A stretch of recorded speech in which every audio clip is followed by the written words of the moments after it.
The old Johnson place sat at the end of Maple Street, a decrepit mansion with boarded-up windows and a yawning doorway. Rumors whispered through the neighborhood about its tragic past, about the family that disappeared without a trace one cold winter night. Some said they left in a hurry, fleeing some unseen terror, while others claimed something darker lurked within those walls. But for Joey Miller, none of that mattered. All he cared about was the dare. "Bet you can't spend a night in the Johnson house," his friends taunted him, their laughter echoing down the deserted street. Joey, always eager to prove himself, accepted the challenge without hesitation. And so, on a moonless night, with nothing but a flashlight and his bravado, Joey stepped over the threshold into darkness. The air inside was thick with dust and decay, the floorboards creaking under his weight as he ventured deeper into the shadows. The silence was oppressive, broken only by the sound of his own heartbeat pounding in his ears. But Joey refused to let fear take hold. He was a Miller, after all, and Millers didn't back down from a challenge. As the hours dragged on, Joey's confidence began to wane. Every shadow seemed to twist and contort, every creak of the floorboards sending shivers down his spine. He tried to shake off the feeling, reminding himself that it was just his imagination running wild. But then he heard it, a soft whisper, barely audible over the sound of his own breathing. "Joey." He froze, the blood in his veins turning to ice. It sounded like his mother's voice, gentle and soothing. But that was impossible. His mother was miles away, snug in her bed. And yet, the voice persisted, growing louder with each passing moment. "Joey, where are you?" Trembling, Joey followed the sound, his flashlight cutting through the darkness like a beacon. It led him to the staircase, its steps worn and groaning beneath his feet. With each step he took, the whispers grew louder, until they were practically deafening. "Joey, come to me." He reached the top of the stairs and found himself face to face with a hallway lined with closed doors. The voice seemed to be coming from behind one of them, its hinges groaning as if it were about to swing open at any moment. With a trembling hand, Joey reached for the handle and pushed the door open. The room beyond was bathed in a sickly green light, casting long shadows across the walls. And there, standing in the center of the room, was a figure cloaked in darkness. It was his mother, or rather, something that wore a face like a mask. "Joey, I've been waiting for you," it whispered, its voice like honey and poison. Joey wanted to run, to scream for help, but his body refused to obey. He was rooted to the spot, his mind awash with terror. The figure took a step closer, its eyes boring into his soul. "Join us, Joey, join us in the darkness." And then, with a flicker of movement, it was gone, leaving Joey alone in the empty room. The whispers faded into silence, leaving only the pounding of his own heart to fill the void. With a cry of desperation, Joey turned and fled, racing down the stairs and out into the night. He didn't stop running until he was safely back in his own bed, the warmth of his blankets a welcome comfort against the chill of the night. But even as he lay there, trying to convince himself it was all just a nightmare, he couldn't shake the feeling that something had followed him home, that the darkness of the Johnson house had found a way to seep into his world, lurking just beyond the edges of his perception, waiting for the perfect moment to strike. And as he drifted off to sleep, he couldn't help but wonder if he would ever truly be alone again.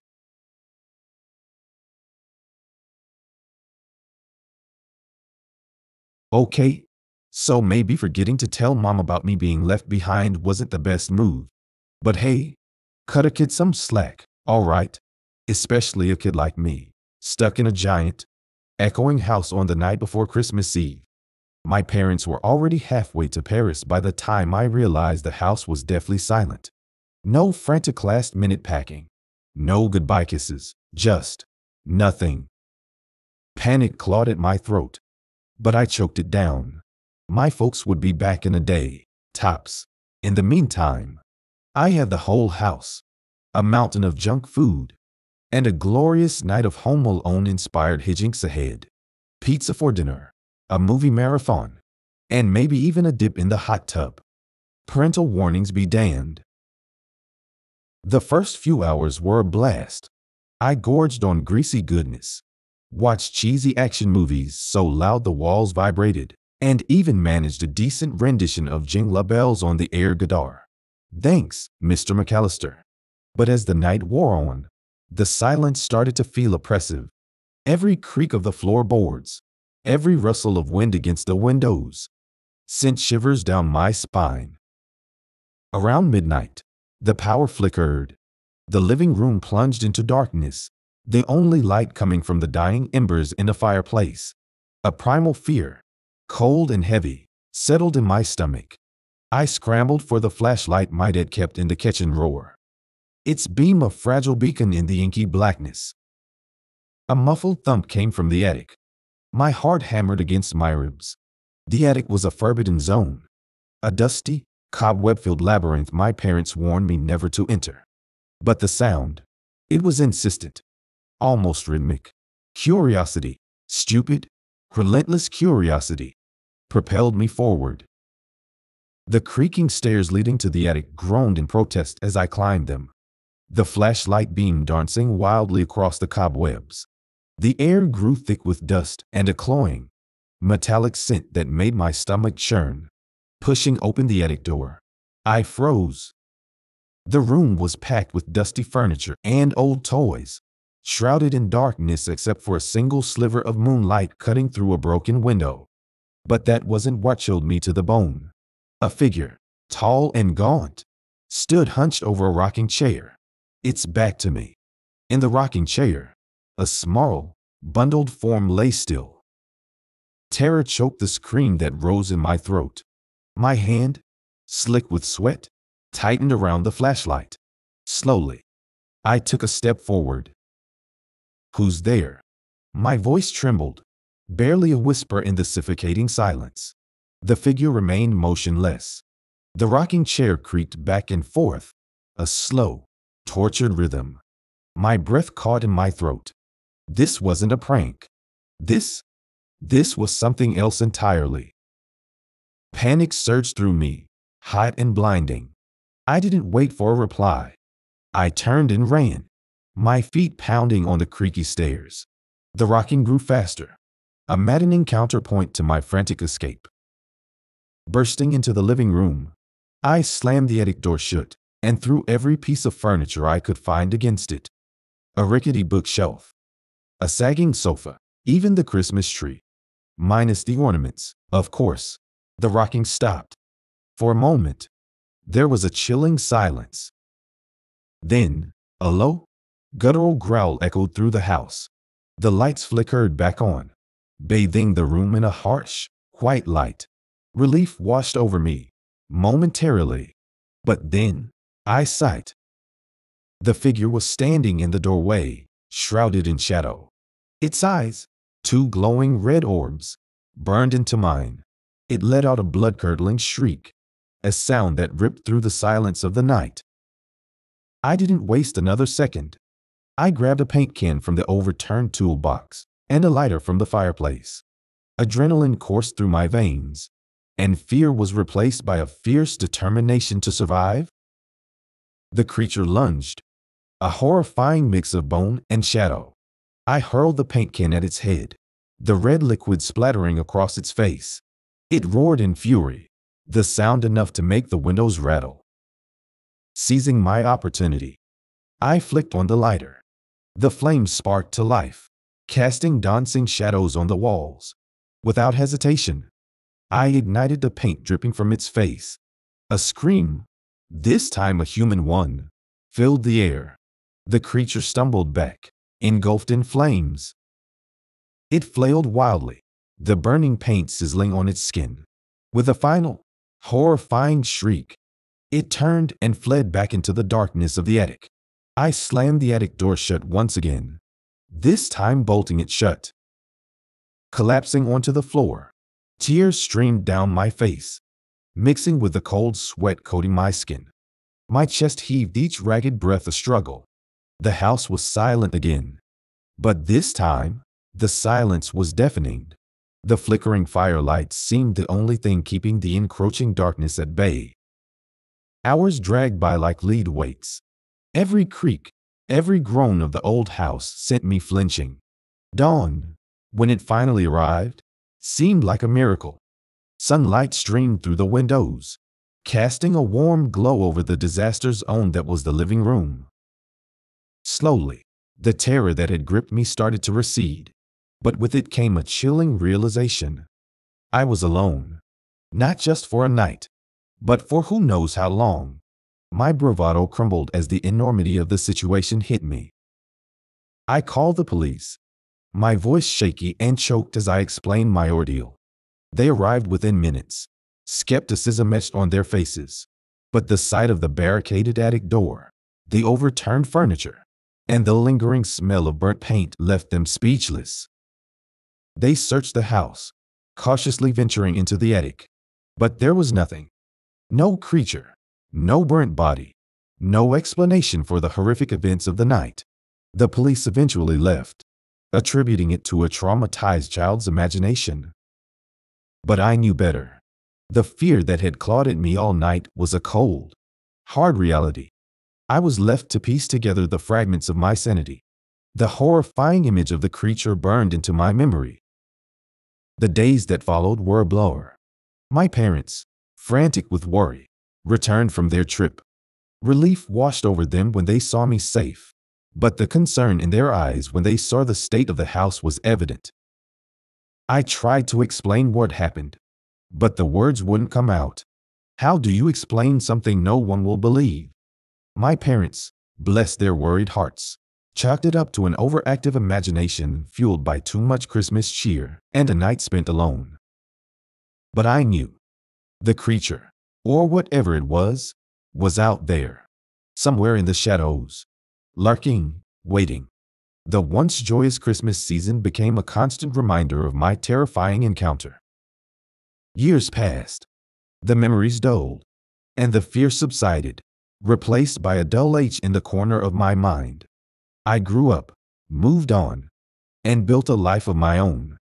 But every Christmas Eve, a shiver runs down my spine, a primal echo of terror reminding me of the night I was left home alone with something far more sinister.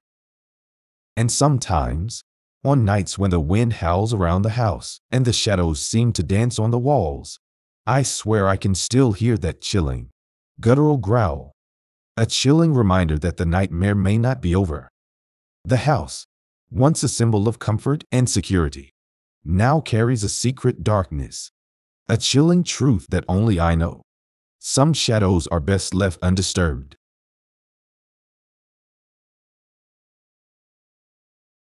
In the quiet town of Willow Creek, nestled deep within the forested hills of Oregon, there stood a house that had long been abandoned by its previous occupants. The old Anderson place, as it was known, was a dilapidated structure, its once grand facade now weathered and worn by time. It was said that strange things happened within its walls, whispers of eerie occurrences that sent shivers down the spines of the townsfolk. One chilly autumn evening, Emily Parker found herself alone in the Anderson house. Her parents had gone out of town for the weekend, leaving her in charge of the family home. As the sun dipped below the horizon and darkness descended upon the town, Emily felt a sense of unease settle over her like a heavy blanket. Ignoring the creeping dread, Emily settled down in the living room, hoping to distract herself with a book. But no sooner had she opened its pages than she heard a faint scratching sound coming from somewhere within the house. Goosebumps prickled her skin as she strained to listen, her heart pounding in her chest. Brushing off the noise as nothing more than the wind rustling through the trees outside, Emily tried to focus on her book. But then she heard it again, a soft whisper, barely audible over the creaking of the floorboards. It sounded like her name, whispered on the wind. Emily's breath caught in her throat as she looked around the room, her eyes wide with fear. But there was no one there, only the empty darkness of the house surrounding her. Trembling, she rose from her seat, her footsteps echoing on the wooden floor as she made her way through the house.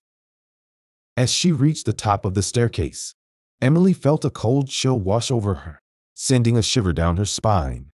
It was then that she sighted a shadowy figure lurking in the darkness at the end of the hallway. It stood perfectly still, its form indistinct and hazy, like a wisp of smoke. Heart pounding, Emily took a hesitant step forward, her voice barely a whisper as she called out into the darkness. But there was no response, only the eerie silence of the empty house surrounding her. With a sinking feeling in the pit of her stomach, Emily realized that she was completely alone.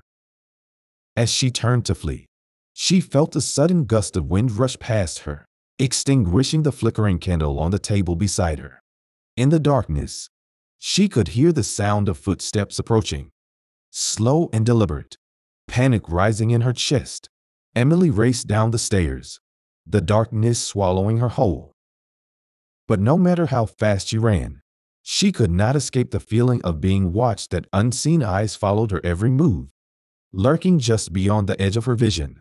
And as she stumbled out into the cool night air, gasping for breath, Emily knew that she would never forget the terror she had felt in the shadows of solitude. As Emily fled the Anderson house, her heart pounded in her ears, each beat a thunderous reminder of the terror she had just experienced. She stumbled through the darkness, her feet slipping on the damp ground as she fought to put as much distance between herself and the haunted house as possible. But even as she ran, she couldn't shake the feeling that something was following her, a malevolent presence lurking just beyond the trees. Branches seemed to reach out for her, their twisted forms casting eerie shadows that danced in the moonlight. Finally, after what felt like an eternity, Emily burst out of the forest and into the safety of the town. Gasping for breath, she collapsed onto the ground, her body trembling with exhaustion and fear. She knew she had to tell someone about what had happened, to warn them about the darkness that lurked within the Anderson house. But as she tried to form the words, she found herself unable to speak, the memory of the shadowy figure still fresh in her mind. Instead, she pulled herself to her feet and stumbled back to her own home, vowing never to set foot in the Anderson house again. But even as she lay in her bed, surrounded by the comforting warmth of her blankets, Emily knew that she would never truly be safe. The memory of that night would haunt her dreams, a constant reminder of the darkness that lurked just beyond the edge of reality. And as she drifted off to sleep, she couldn't help but wonder if she would ever truly be free from the shadows that had stalked her through the night. For in the quiet town of Willow Creek, there were some secrets that could never be buried, some horrors that could never be escaped. And Emily knew that the darkness of the Anderson house was one of them.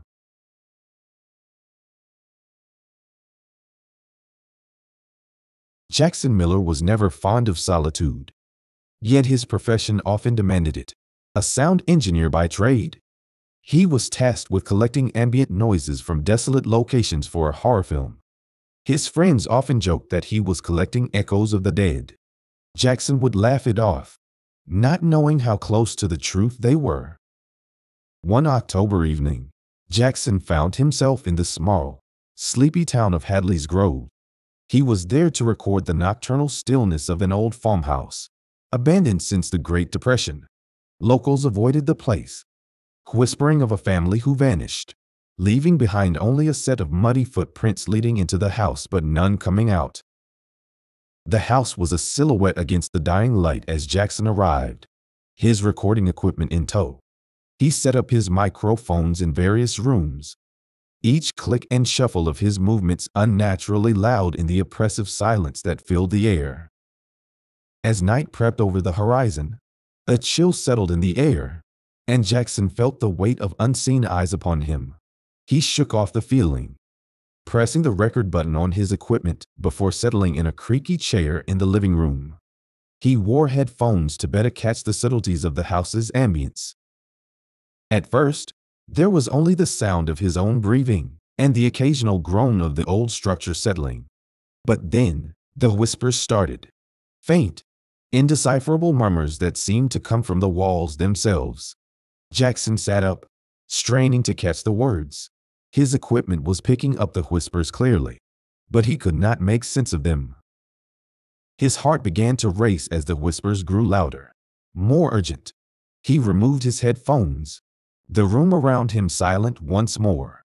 Had he imagined it all? As he reached for his equipment, the temperature dropped, breath visible in the air. A voice, clear and unmistakable, spoke directly into his ear. They didn't leave.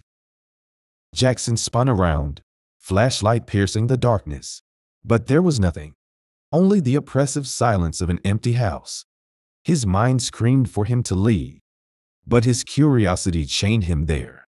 He put the headphones back on, the whispers now a cacophony.